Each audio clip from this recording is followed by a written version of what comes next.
pessoal!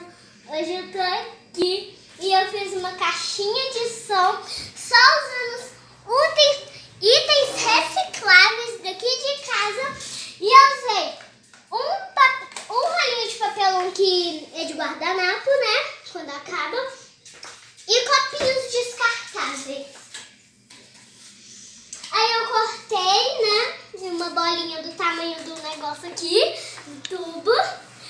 Aí eu peguei meu celular e vamos testar. Vou colocar aí pra não atrapalhar.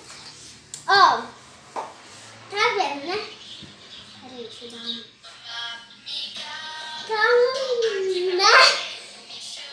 Tá bom, mas vamos ver quando colocar aqui dentro. E vamos lá. Coloca do lado de cabeça pra baixo.